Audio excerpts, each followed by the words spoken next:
Karen Thompson. And I'm Claire Ryan. And we are here with HoneyLake Bee Company. And today we're going to talk about the benefits of eating local honey and how to use honey in your recipes, some of which we'll share with you today. And while we're working, we will give you some tips about how to use honey and maybe how to make conversions, as well as some good little tidbits about the fascinating lives of bees.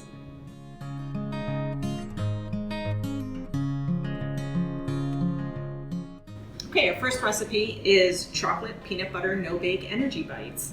And we start with some oatmeal, 1 cup, and then we add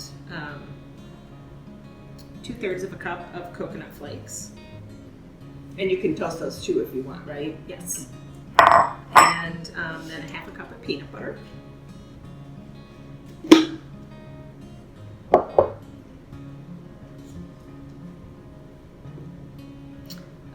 Some ground flaxseed, 1/2 cup.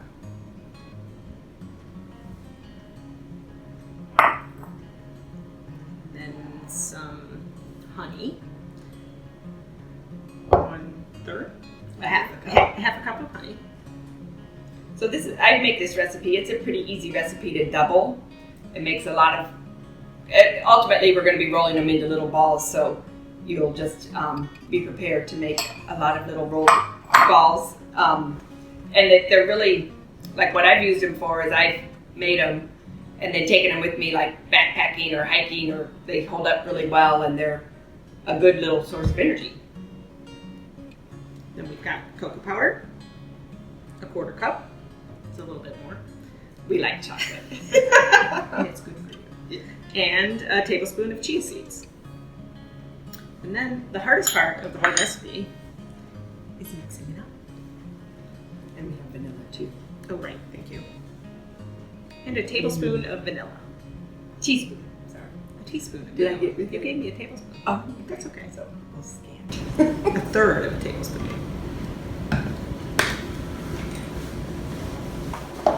Okay.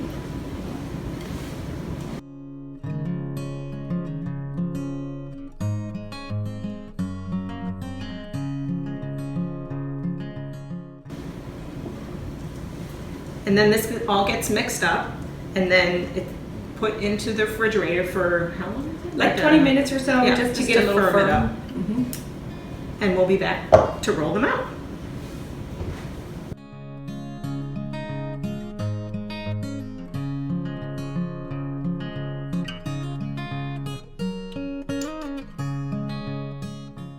All right, now we're going to do some honey blueberry scones.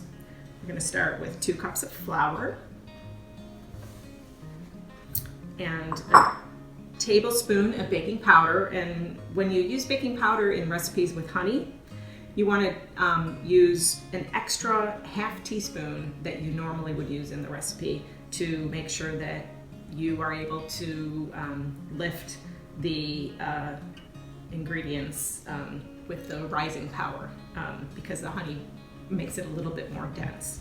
So 1 tablespoon of baking powder, 1/2 teaspoon of salt, Okay. which we need to find. Okay, I'll get the salt. Great. Okay. 1/2 teaspoon of salt. This is 1 teaspoon measure.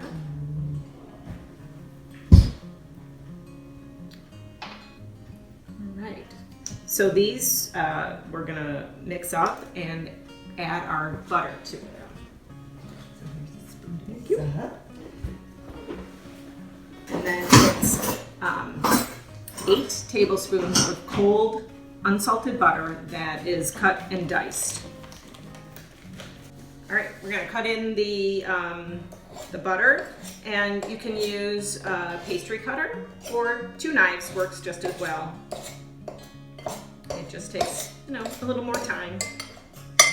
And what's interesting about butter in baked goods is, especially in pastries, the butter you want to leave little chunks because the flour actually gets fried instead of baked, fried by the butter, and that gives it the flaky texture that you're looking for. I also noticed, Claire, that the butter was cold, like we had it come right from the fridge. Is that Yeah, you want it cold because otherwise it will melt. And it's one of the reasons that you want to not use your hands if possible, because when you melt the butter with your hand, it makes it bake into the flour instead of fry, which is giving you that flaky texture that you're looking for. So the texture you're looking for is a coarse meal. Okay, I think I'll just tip that, and then you can see that it's getting worked in, and I am going to use my fingers just for a minute. Thank you. Just to get it a little bit more worked together. We're going to add the blueberries at this stage so that they can be coated with the flour so that they don't sink to the bottom of the scones. And you just toss the blueberries in.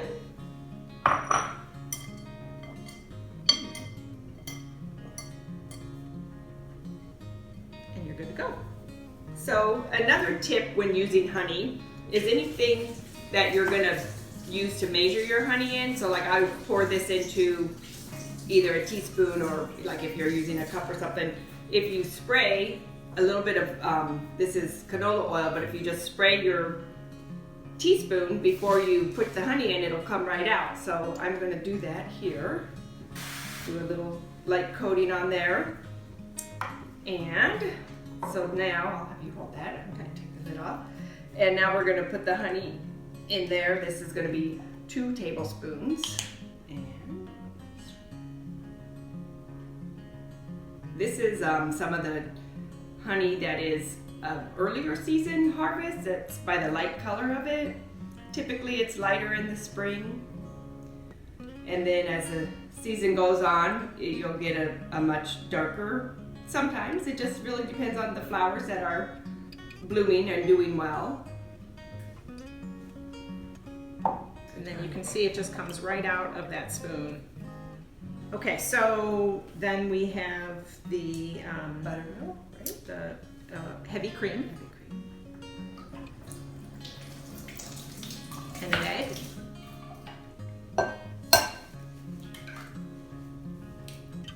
A teaspoon of vanilla. That's why we had the teaspoon over there. Was it this Yeah. And then you're gonna, what do you need to mix that whisk. up? A whisk, okay.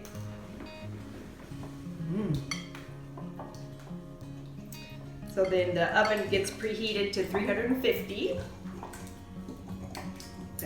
And anytime you're using honey when you're baking, you want to reduce your heat by about 50 degrees from what you would normally use if you were using regular table sugar.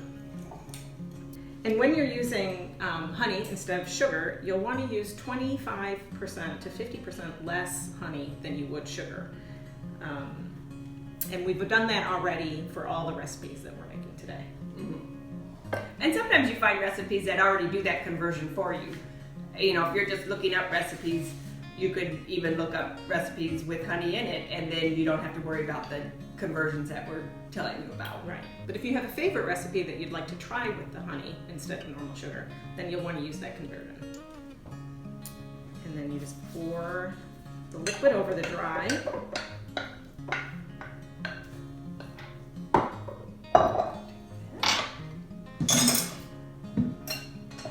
And toss it together and try not to overwork the dough. As soon as it starts to come together, that's when you stop.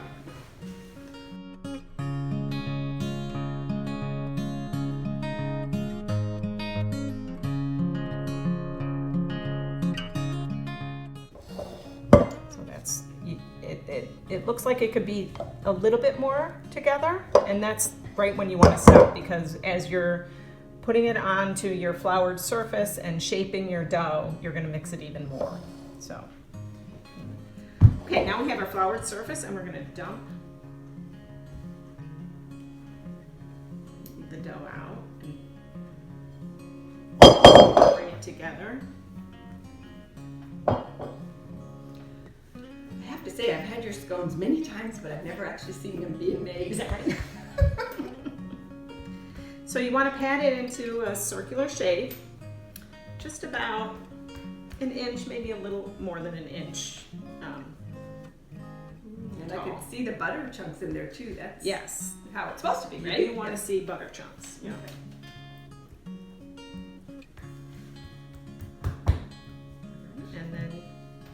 you need a serrated knife, and you just cut it into 8 wedges.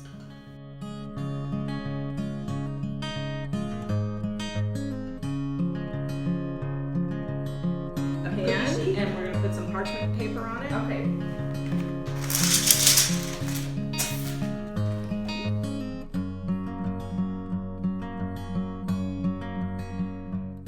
One of the other benefits is it makes your, whatever you're cooking, like if it's a baked good, it makes it a little more moist, as opposed to like sugar doesn't add any moisture to it, but the honey does make it a little more moist.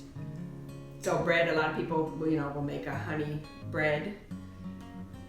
Just gives it a nice moist, content to it. Okay, there we go. And we put that in the oven for about 20 minutes at, what was it? 350? 350. Okay. And here we have our finished product of the honey blueberry scones. And I also made a batch of plain scones without the blueberries in them. And they are delicious with creamed honey. And this creamed honey has cinnamon in it, which makes it really delicious with this plain scone. So people oftentimes ask, what is creamed honey? And it is just honey that's crystallized with a small crystal under a controlled condition. And we mix it in with, it's just mixed up, so there's a little air added to it, but there's nothing else added besides the honey. This one does have cinnamon in it, but typically you can find creamed honey that is just honey with no flavoring in it as well. And it's nothing changes the honey. It's just nice and easy to spread. As you can see, Claire was able to take it out of there with a spoon. Oftentimes people will use that on a sandwich or on toast just because you can spread it very easily.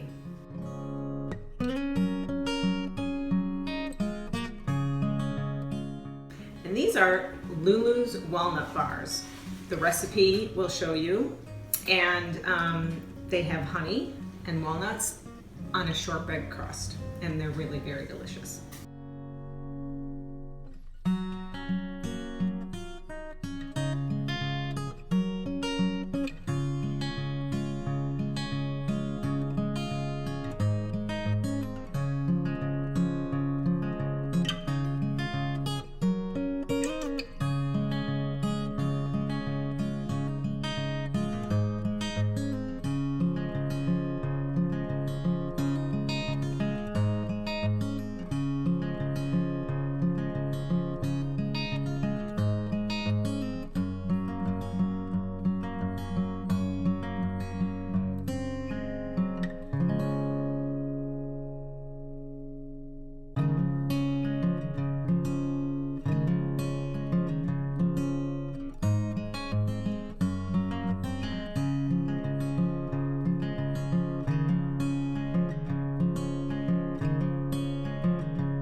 Okay, so aside from making desserts with honey, which is a given, you could also do a lot of other things with honey. And one item here, we have some salmon. So we're gonna do just a quick little glaze and add some toppings on it.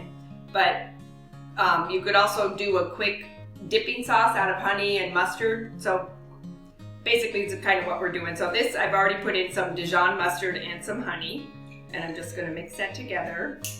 Like 2 tablespoons of each, and we're just going to blend that, and then we're going to take our salmon and do some salt and pepper on it,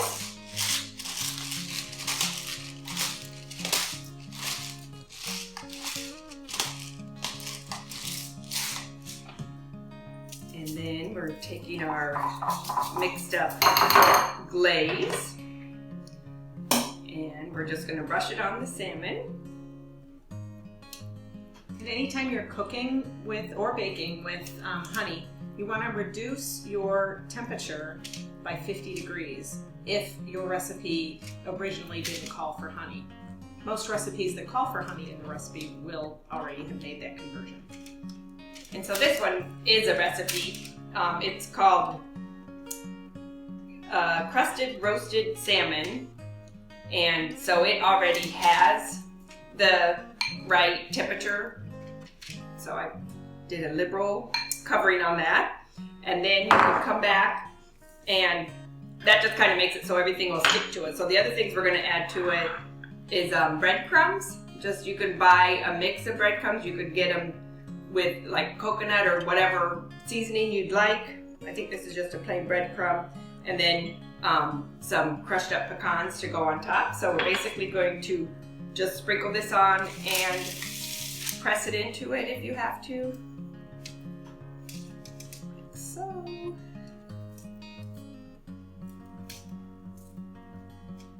It's actually sticking on there really well. Really simple to do.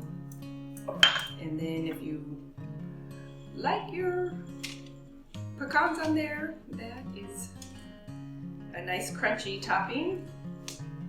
And you could also do seasonings on it. This one calls for a little parsley, so add a little flakes on there.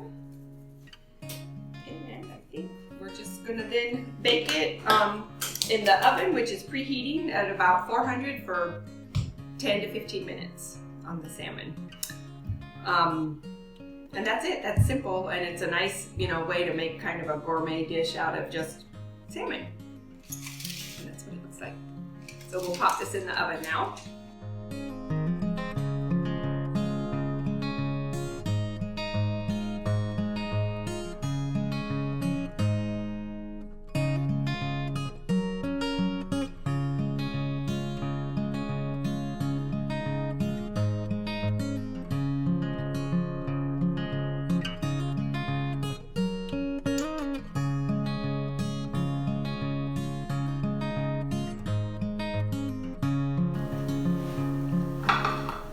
Great.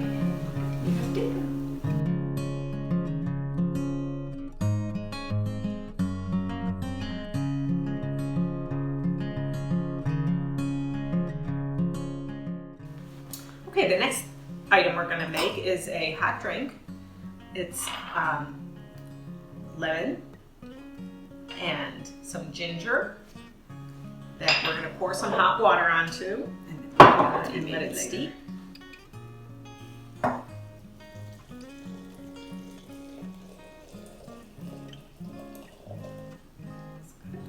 We're going to let that sit for just a minute. All right, let's see. This is our steeped hot drink. It looks very clear, but we're going to add the honey. I can smell the ginger and the. Do you want to do that? I'm not sure I'm certified. In.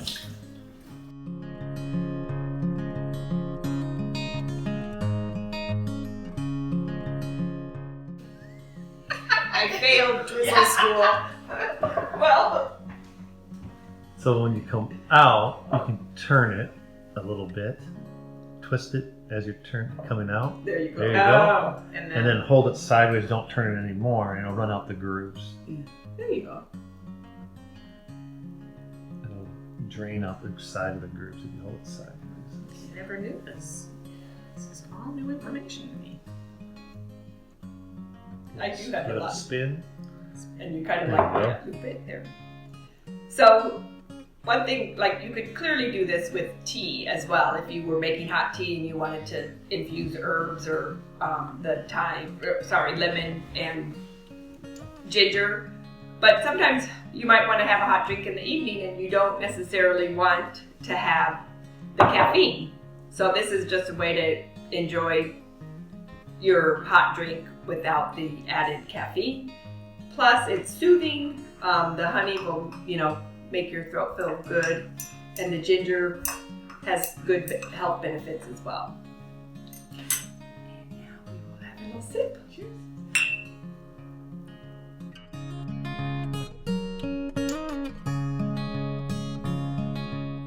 So another way to just kind of spruce up your breakfast or snack, I have some yogurt here, some vanilla yogurt.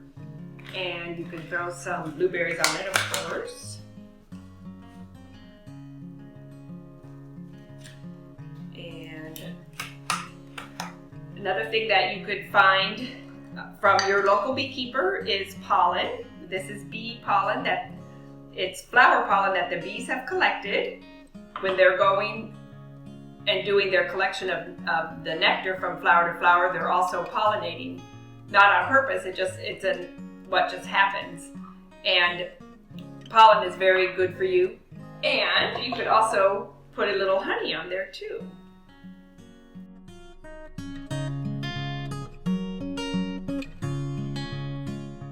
So my name is Brian. I'm also part of HoneyLake Bee Company. And just a few things about honey and its benefits. Honey, the reason why you want to buy local honey is that the pollen that will be found in the honey will be pollen that is in your area. And so if you have any type of allergies, in order to help you with that, you want to be eating the pollen from your area to help you with your allergies. So the question always is what is local honey? Is it 5 miles away, 10 miles away? Is it in the Midwest? And it really boils down to that the plants that the bees are going to are the ones that affect your allergies. So if the plants in your area that are bothering you are found in Wisconsin, then that could be considered local honey for you. But most people feel that if they buy honey from a beekeeper within 10 to 15 miles, then it's considered local honey. Tell us about bee pollen. So bee pollen is a protein source, and the bees collect it for their use in rearing their young as a protein. The honey is their energy source. So we collect the bee pollen from the bees as they come back to the hive, and it can be multiple colors, and those colors are dependent on the flowers that the bees went to. So a lot of people use bee pollen. It's kind of like taking a super amount of pollen for your allergies. Honey will have a little bit of bee pollen in it, just by the process in which we extract the honey and things like that. But bee pollen, you're taking full amount. And if you've never taken bee pollen before, it's recommended to take just a small amount to make sure you don't have any severe reactions to it. Because there are some people who will then have a very severe reaction to bee pollen. But if you're fine with it, then you can take a spoonful a day. You can put it on yogurt, on cereal, on salads, anywhere where you would use nuts. You kind of like use bee pollen. It's kind of like a protein. So how come some honey will crystallize and some of it doesn't? So the honey color and crystallization is determined by the flowers that the bees go to. The color comes from the amount of minerals that are in the nectar when the bees collect it. So in our area, generally speaking, the honeys start out very light in the spring and they end up very dark in the fall. And they can have different flavors, but it doesn't mean that it's the time of year that determines the color. It's the flowers that they go to. And so some nectars, some flowers also produce honey that will crystallize faster. In our area, typically the spring honeys, the dandelions, things like that, will crystallize quicker than the fall honeys. But all raw honey will crystallize in time. And organic honey is always a question we get. Our honey is not organic, and most honey you find in the United States is not organic. Organic honey is generally imported honey, and that's due to the laws of the United States.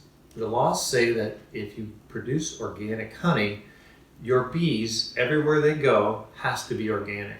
And our bees will travel 2-3 miles from the beehive in search of food. So everywhere the bee could possibly go has to be organic, which is pretty much impossible in the United States. However, when you import honey from other countries, the U.S. law says that as long as the importing country claims it to be organic, then the United States will accept it as organic. So if you look at the label on almost every organic honey, you'll find that it's not from the United States. And that causes even more issues because a lot of imported honey has been blended with different types of sugars and things like that to make the honey go further. I think it's really important to always purchase your honey from a local source, from a beekeeper that you know is sourcing their honey or making their own honey. So another thing in the honey processing, sometimes big commercial businesses, in order to not have crystallized honey on the shelf, they want it to look a lot more uniform and, you know, not have it be kind of cloudy, which is just the crystallization. A bigger company might heat their honey to a temperature above 150 for a long period of time, and then it won't crystallize because you're basically killing all the crystals in that honey. But not only that, you're also killing some of the good enzymes, minerals, and nutrients that is a real benefit from honey. So most small beekeepers, and like your local beekeeper, is not going to heat their honey like that because they understand the value of all of the nutrients inside the honey. So that's another reason why you should find a local source, you know, somebody who maybe is at your local farmer's market or a festival. You want to make sure that you can ask the question, find out what they do to the honey. If it's, some people ask if it's pasteurized or if it's heated, but it's okay to ask those questions. Can you tell me a little bit about is that honeycomb there? Yeah, so we produce several different types of honeycomb. Some of it, in this particular case, the bees actually make it in this container, and then we just put the lids on it. So it's, if you really want a pure natural source of honey, this would be honeycomb. Yep. And then another way that honeycomb is produced is it comes on what's called a frame, and we cut pieces out of it, and this is called chunk honey. So it's cut from the actual comb and then put into the box. And this is another system where the bees actually make it in this box, and then we just put the lid on it. This is called a hog comb, and in this particular case, there's less wax. There's not a center mid rib of wax, so it's much more palatable. You can eat the honeycomb just straight. You can spread it on cheese and crackers. I really like with blue cheese and crackers. You can eat the wax. It's perfectly edible. And in some cases, you won't even notice the wax. And if you do, you can always chew it and then you can spit it out. But you can find, we're at the Barrington Farmers Market, Palatine, Crystal Lake, and a few others. You can visit our website, see the dates and times of those markets. But if you're not in our area, the best place to find local honey typically is at a farmer's market. But I would always ask them if they are the beekeeper and where the hives are located, not where the honey came from. Because we don't sell any orange blossom honey, because there's no orange blossom trees in our area. We only sell what's called wildflower honey. Thanks for watching our video, and Ready to eat. ready to eat.